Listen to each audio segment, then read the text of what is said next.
To start using Taggr, go to taggr.link. On the homepage, click on Connect.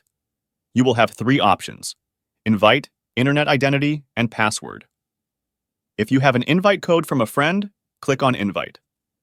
If you don't, then choose Internet Identity.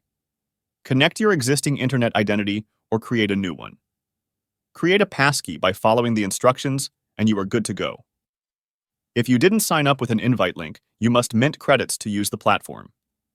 Press Mint Credits and send the required ICP amount to be able to start using Taggr. Credits will be used to post, comment, and react to others' content. This pay-to-play approach is in place to combat spam and bots and make Taggr a truly unique platform. After minting, you will be able to see your credits by going to your account in the top right corner. By going back to the homepage, you will notice words highlighted in blue floating around. Those are the most frequently used hashtags.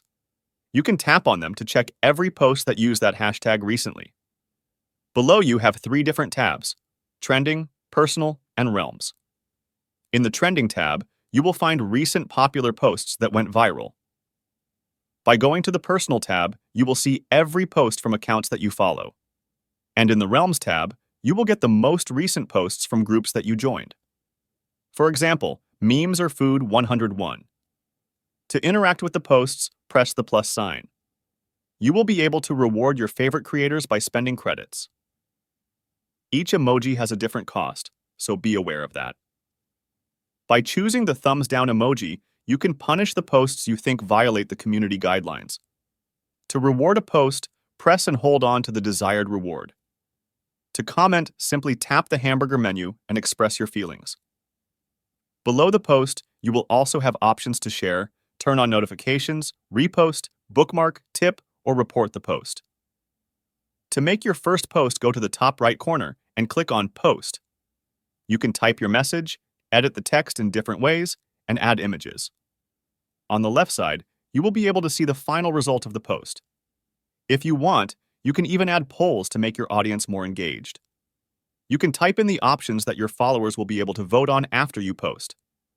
Finally, select a realm and post it to the world. If you want to check how many rewards you received from others, go to your profile and click on your username. You will be able to see all the rewards you received so far and also all the rewards and credits you spent already. You can also check who you follow and who follows you. Every Friday, your rewards get converted into Taggr tokens. The Taggr token is the governance token that allows you to vote on proposals on the platform, and it is also tradable on ICP Swap and Sonic Exchange. If you see this green plant icon, you will know you received Taggr tokens from rewards. By going to the Tokens tab, you will also see how many tokens were already created, the current top holders, and how many tokens will be minted this week among the users. If you have further questions, comment below and let me know if you need an invite link.